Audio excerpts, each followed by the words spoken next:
मी पुढं आणि देव माग. अगं नाही तसं नाही, उगा नंबर घेतला होता. कशाला नंबर घेतला होता?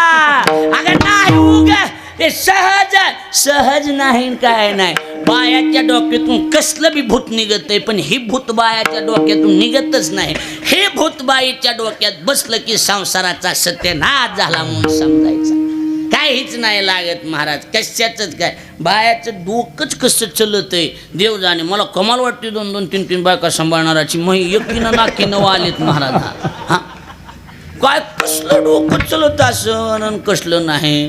काय कसं जमतंय आणि कसं नाही. बोलायला बी जमतंय आणि कसं जमतंय. महिनाभर दिंडीत एका महाराजासंग आम्ही, आणि दिंडीतून घरी आलो तर आल्या आल्या त्या महाराजाच्या इथं गेलो की बाईनं सुरू केलं. आलात का? कशाला आलात? तिकडेच राहायचं पंढरपुरात. या हांडा, आणा पाणी, पेटवा चूल. कानात काय खुट्या ठोकल्यात का? कळत नाही का? आणा पाणी. हा तिकडेच राहायचं. इकडे कशाला आलात? पंढरपुरातच राहायचं. तिकडेच बघायची एखादी धर्मशाळा. धर्मशाळा धर्मशाळा इकडं काय लईच बोला त्यात महाराज. कसं बोला त्यात आणि कसं जमतंय देव जाणे बाबा. बरं आता मी एवढं कथा कीर्तन करतो ना, तुम्हाला वाटतं घरी गेल्यावर आरती असं दारात गेलं हारणा वाजला की आमची बायको म्हणते आलं बाया कीर्तन. हे असला काय सांगायचं तुम्हाला. लय अवघड धंदा हे. कसं जीत रुक्मिणी रुसली आणि दिंडीर वनात येऊन बसली देवतीच्या महाग. अगं तसं नाही ग, तसं नाही, तसं नाही, तसं नाही, मला जमत नाही. मनधरण्या करायला सुरुवात केली दिंडीर वनात. मनधरण्या करायला रुक्मिणी ऐकणच गेली. आता कसं असतंय, लईच बायकोला राग आला तर आपण त्याच्या राखील वाचायचं नाही, बोलायचं नाही. आपण बस स्टँडवर जाऊन एक चक्कर हाणून यायचं. आपोआप राग शांत होते. तिचा राग शांत. तोंडाला तोंड लागलं की भांड्याला भांडं लागलं की वाढत चलते. बरोबर आहे का नाही? वाढू दे. ती रागात आली की आपलं उठायचं निघून जायचं. 10-10:30ला तिचा आपोआप फोन येतो. गिळायचं नाही का? आपण म्हणायचं हां गिळायचं गिळायचं. काय ती म्हणणार? आपण म्हणायचं काय केलं गिळायला? मग जास्त गरम होणार. ईश केलं ईश. बरं बरं बरं बरं जेवून झोप, मला उशीर होईल. हे बी नसलं कळलं तर मला ईश द्या आणून. तुम्ही आता काय करता नाही कळलं सांग. कळालं का तुम्हाला? लक्षात आलं का नाही? हे असं गरम झालं की थोडं आपण नरम व्हायचं. कळायला लागलंय का? नाही तर बाया अरे ना, आणि त्या नवरा बायकोच्या भांडणात शहाण्याने पडाय तथ्यच नसते त्याला. काही काही आकार नाही उकार नाही त्याला. काय चलत चलतच भांडणं लागत आहेत. बोलत बोलत भांडणं लागत आहेत. कशी लागत आहेत? बोलत बोलत सहजच भांडणं लागणार. कळलं काय असं काय नाही, काय नाही, उगच भांडणं लागणे. अगं गोड बोलायलेत नवरा बायको, मस्त जेवायला वाढलंय आणि सहज नवरा म्हणला ह्याच्यात मीठ नाही. मीठ नाही जिबीला चावू ना. माझ्या जिबीला नीट बोल, तुला हिशोबान सांगायला लागलं. हा काय करणार मग जीवत मारून टाक. हा मारावर. हा तुमच्या धमक आहे तर मारा. तुला एका भाषेत सांगाय, तुम्हाला बी सांगायले. तुला तुझ्या मायबाप आहे. हा जाते मी, मला बी नाही राहायचं. हा भर पिशवी नेऊन घालतो. हो भरते. भरली पिशवी की लगेच गाडी इथं राहायचं. हो गाला नेऊन लगेच गाडीवर बसलं की बस स्टँडवर नेऊन सोडलं. बायको एसटीत बसलेली हो खाली उभा. आणि मग गाडी निघायला 10 मिनटं वेळ. आणि मग वरून सांगायला लागली बघा चालले मी, पण तुम्हाला सांगायला लागले बारक्या डब्यामध्ये शेव चिवडा ठुलेला आहे, तेवढा चिवडा खाऊन घ्या. तुम्हाला शुगर आहे, गोळ्या टायमाला खात जा. त्या बारक्या डब्यामध्ये गुलाबजाम ठुलेले आहेत, मोठ्या डब्यात लायाचा चिवडा केलेला आहे, टायमाला खात जा, जेवत जा, काळजी करी जा. हे बघा आणि मी चालले माहेराला, घरी कुणाला आणू नका. कळायला लागले का नाही? घरी कुणाला आणू नका, मी चालले, मला नाही काळजी वाटते. नवरा मला हा एवढी काळजी तर कशाला चाललीस? मी कुठं चालले? तुम्ही जा म्हणलात, चल माघारी, चल माघारी.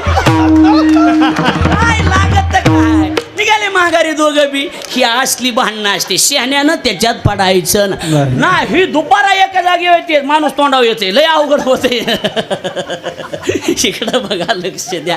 बघायला की आता होय का घेऊ अजून थोडं? घ्या आणि थोडे 1000 वाढून द्यायचे मला.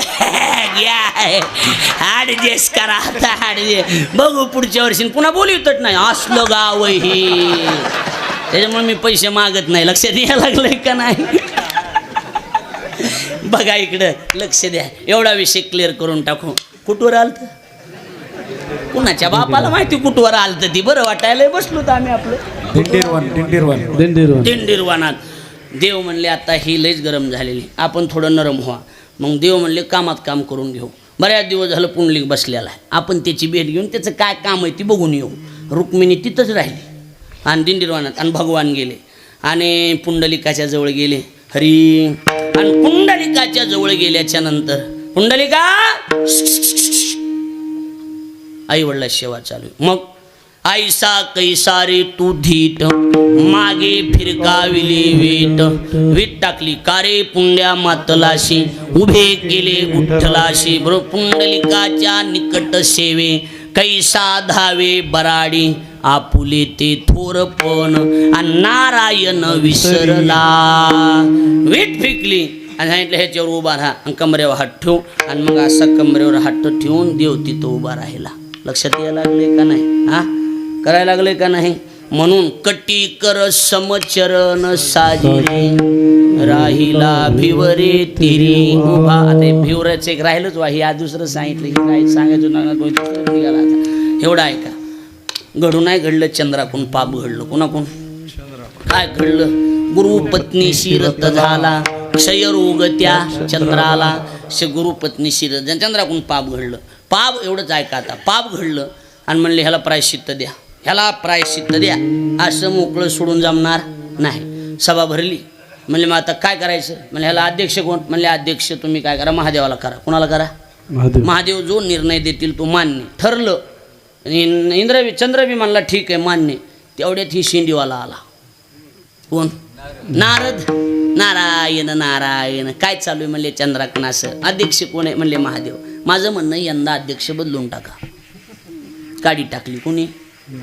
नारदन. अध्यक्ष बदला. म्हणले का? सांगितलं तेवढं करी जावं माणसानं. का? माझं ऐकायचं आहे का? हे म्हणले ह्याचं नाही ऐकलं तिसरंच होतं. ह्याचं ऐका. म्हणले का आहे ती? म्हणले का ऐकायचं? शंकराला का अध्यक्ष न? कसे म्हणले कुणालाच वाटत नाही आपल्या मेहुनीचं वाटलं हो. म्हणलं कसं काय गोळ काय? ही चंद्र आणि महादेव हे शक्य साडू इथं. एका कंपनीचा माल आहे दोघाकडं. लक्षात यायला? हां हरा म्हणले हे बी खरं आहे की. शेवटी नात्यावर माणूस जातच की. अध्यक्ष विष्णूला करा. केलं विष्णूला अध्यक्ष. विष्णू अध्यक्ष. आणि म्हणले चंद्रा पाप मान्य, प्रायश्चित्त देताल ती. असे लोखंडाचं दांडकं होतं असलं उचललं दांडकं. हे चंद्रा ही दांडकं घ्यायचं. म्हणजे मग जगात जेवढे तीर्थ आहेत हे दांडकं त्या तीर्थात नेऊन बुडवायचं. जिथं दांडकं तरंगेल तिथं सचेल स्नान करायचं. सचेल म्हणजे कपडे असेल तिथं तुझं पाप धुवून जाणं. काशी मथुरा हरिद्वार गंगा सगळीकडे फिरला. कोण? चंद्र. दांडकं लोखंड कुठं तरत असतं का? लगेच बुडायचं. फिरत फिरत पंढरपूरला आला. आला तिचं बघितलं. ती भीमा वाहत होती ना, बघून नाही बघितल्यासारखं केलं. म्हणलं एवढे मोठ्या नदीने तरलं नाही डबक्यात कुठं तरत असतं का? पण पुन्हा डोक्यात आलं माघारी आला. एवढंच राहिलं कशाला म्हणला उगं पुन्हा. संशय मनात ती राहिलं गड्या. गेला पुंडलिकाच्या समोरासमोर एकदम. आपल्या लक्षात आपल्या गुरुजींची जागा आहे जिथं लाड गुरुजींचं जे मोठं आहे त्याच्या समोर बघितलं की तिथं गेला चंद्र आणि तिथं पाण्यात ती दांडकं बुडविलं की तरंगलं. तर घामच पुसला कपड्याशी आंघोळ केली. त्याला आजही नाव लोहदंड तीर्थ आहे. कोणतं? तुम्ही गेलता? तुम्ही तिकडे कव्हा? तुम्ही आपलं गोंगड्या गी बांगड्या गी ह्याच्यातच आहे. तुम्ही तिकडे कव्हा गेला काय? बरोबर. आणि तिथं आंघोळ केली आणि तिथं त्याचं पाप गेलं. मग आपल्या गुरुजीने एक वाक्य सांगितलं काय? चंद्र के पाप भागा तो इसी का नाम हो गया चंद्रभागा. विढल